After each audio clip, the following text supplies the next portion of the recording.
नमस्ते। आज के इस खास विश्लेषण में हम सीधे बात करेंगे शेयर इंडिया सिक्योरिटीज के उस जबरदस्त मार्केट ब्रेकआउट की, जिसने पूरे फाइनेंशियल वर्ल्ड को हैरान कर दिया है।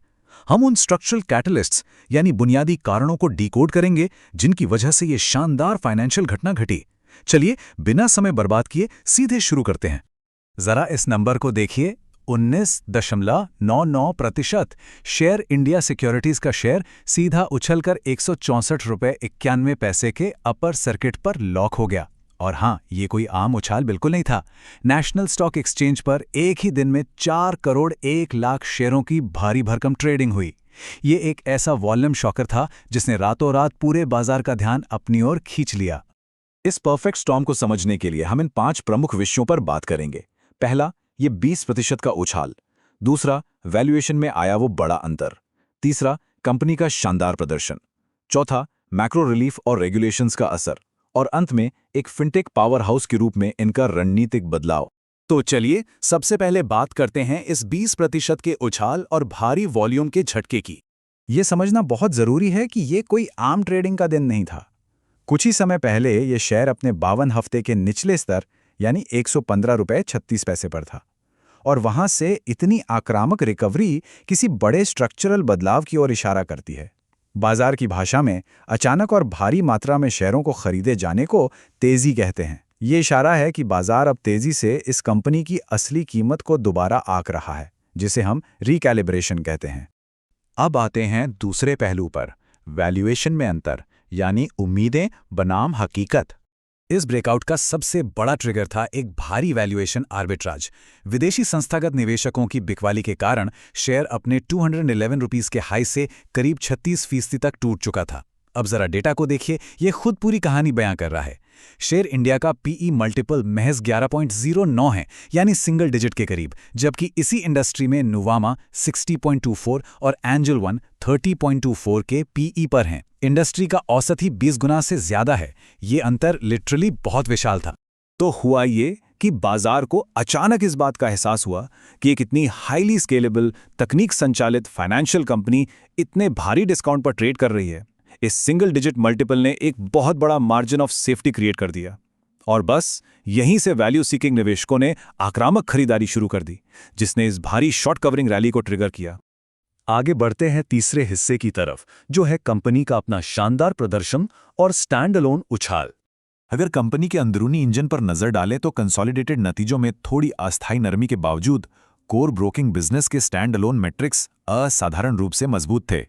वित्त वर्ष 26 की चौथी तिमाही में कंपनी के ऑपरेशनल रेवेन्यू में साल दर साल 104.64% का जबरदस्त उछाल आया, जो 383.91 करोड़ रुपए तक पहुंच गया। ये ग्रोथ वाकई में कमाल की है। अब मुनाफे के इन आंकड़ों को जरा और बारीकी से समझते हैं। प्रॉफिट आफ्टर टैक्स यानी पीएटी साल दर साल 362.59% बढ़ा है।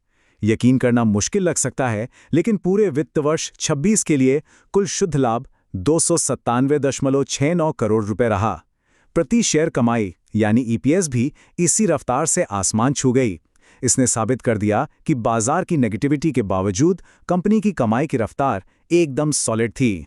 हमारा चौथा पॉइंट है मैक्रो रिलीफ और रेगुलेशन, यानी वो बाहरी हवाएं जो कंपनी के हक में बहने लगी।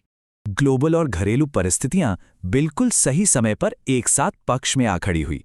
एक तरफ जहां जून में अमेरिकी टैरिफ के डर से विदेशी निवेशक घबराकर बिकवाली कर रहे थे, वहीं जुलाई आते आते माहौल बिल्कुल पलट गया।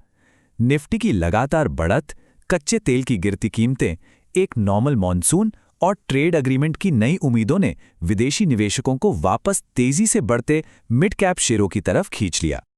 और इसी बीच रेगुलेटरी बदलाव के रूप में एक और बड़ा कैटलिस्ट सामने आ गया। सेबी ने स्टॉक लेंडिंग और बोरोइंग फ्रेमवर्क का विस्तार किया और शॉर्ट सेलिंग नियमों को थोड़ा आसान बनाया।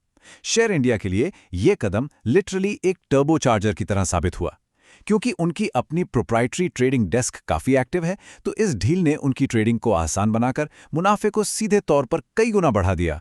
अब बात करते हैं 5वें और शायद सबसे अहम पहलू की, एक फिनटेक समूह के रूप में बदलाव और नए इकोसिस्टम का निर्माण। कंपनी अंदरूनी तौर पर खुद को महज एक ब्रोकर से एक बड़े डाइवर्सिफाइड फिनटेक ग्रुप में बदल रही है। कॉर्पोरेट लेवल पर देखिए, इन्होंने क्वांटिटेटिव ट्रेडिंग को मजबूत करने के लिए सिल्वर लीफ कैपिटल का विलय किया। सबसे शानदार कदम था 99.90 करोड़ रुपए के कर्ज का समय से पहले भुगतान, जिससे मुनाफे का मार्जिन तुरंत बेहतर हुआ।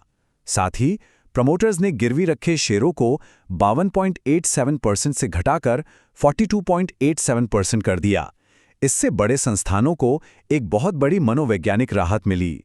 ऐतिहासिक रूप से देखें तो बाजार की सबसे बड़ी चिंता ये थी कि कंपनी का लगभग 75% रेवेन्यू सिर्फ उनकी प्रोप्राइटरी ट्रेडिंग डेस्क से आता था। और सच कहें तो बाजार को ये चक्रीय निर्भरता ज़्यादा पसंद नहीं आती, क्योंकि इसमें रिस्क थोड़ा ज़्यादा होता है। लेकिन अब ये पूरी कहानी बदल रही है। शेयर इंडिया बहुत ही सिस्टमैटिक तरीके से नई हाई मार्जिन और कम पूंजी वाली वेल्थ ऑफरिंग्स लॉन्च कर रहा है।